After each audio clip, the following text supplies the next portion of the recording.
Aí a questão, quem somos nós? Quem é que não pensa sobre isso? O animal. O animal pensa a respeito do seu propósito? O animal pensa além de comer, dormir e procriar?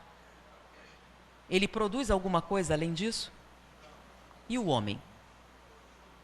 Então a diferença entre pensar e questionar sua própria existência é próprio de um ser humano.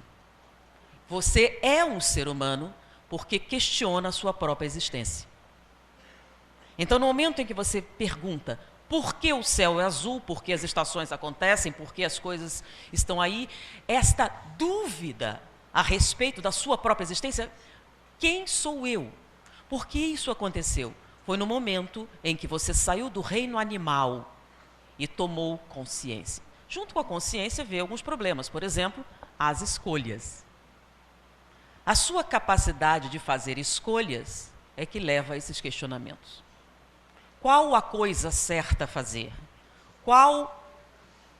E aí, no início, como o nosso nível de instrumentação era muito pobre, as perguntas eram angustiantes porque continuam. Por quê? Mas por que as pessoas morrem?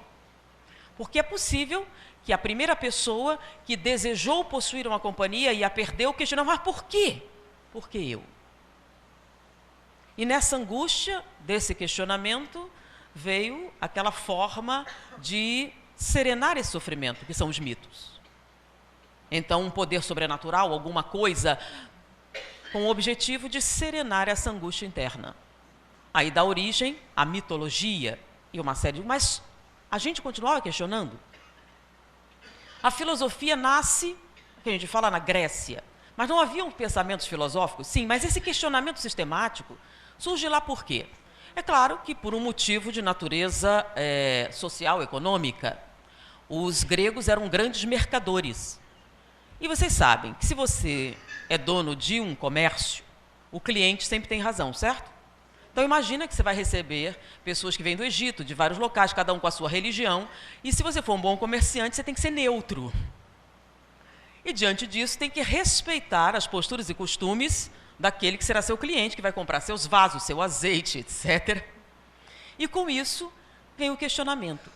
Se existem tantos deuses diferentes, tantas posturas diferentes, como saber qual é o certo?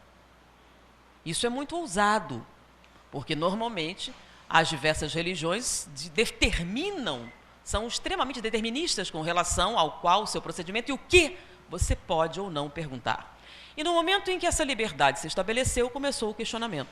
E como ninguém morreu ao questionar os deuses e a sua própria existência, isso só estimulou outras pessoas a questionarem mais.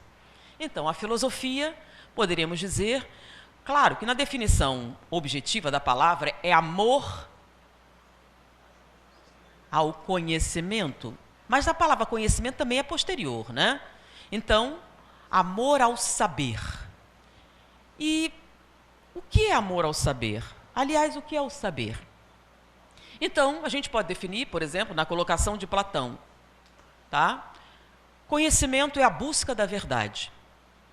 Mas lembrem-se que filosofia não trabalha com a verdade.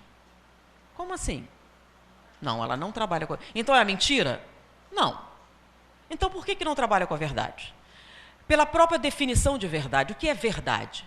A verdade muda? Não. Se ela mudasse é porque era mentira antes, certo? Então a verdade não muda. A verdade aumenta? Não. Porque se ela aumentasse, o que você teria antes seria mentira, porque não seria toda a verdade. A verdade não muda, a verdade não cresce, a verdade não aumenta, a verdade é absoluta e imutável. A verdade é perfeita, porque se ela fosse imperfeita, seria mentira. Então, sendo essas a definição da verdade, nós somos perfeitos? Nós somos imutáveis? Nós somos absolutos? Não. Diante da nossa incapacidade, nós somos incapazes de ver a verdade.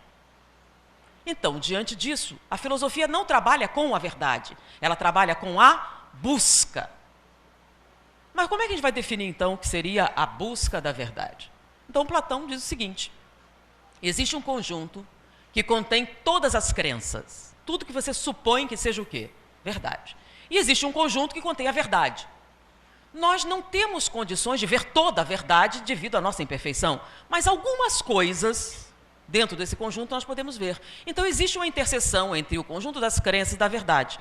E dentro desse conjunto, onde estariam as crenças verdadeiras, tem um subconjunto chamado conhecimento. Ué, mas por que tem que dar um nome diferente? É porque todo mundo supõe que a sua crença seja verdadeira, certo? Faz parte do ser humano. Mas como é que você sabe que a sua é? Se você supõe, não sabe. É aí que surge a questão da filosofia, a busca da verdade. Então, dentro desse conjunto das crenças verdadeiras, está o conhecimento, que se define pelo seguinte: é uma crença verdadeira e justificada. Para ela ser considerada uma crença verdadeira, é necessário que você justifique. Mas o que vem a ser justificar? Por quê? Por que você diz que a sua crença é verdadeira? E essa justificativa tem que ser baseada em argumentos racionais, que vêm do questionamento sistemático e incessante a respeito dessa verdade ou dessa crença. Isso é conhecimento. Então a filosofia é baseada em 4 pilares hoje: razão, verdade, lógica e conhecimento. Então a razão é o que te impele à busca da verdade, que, sendo impossível a nós, através da lógica, que é um método de pensamento, nos permite atingir o conhecimento, que nos empurra novamente a essa busca da verdade. Por isso, o símbolo disso é o infinito.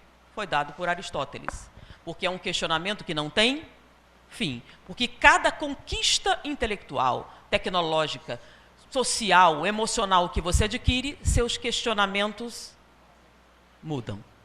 E à medida que mudam, novas buscas, novas verdades, novas inquirições.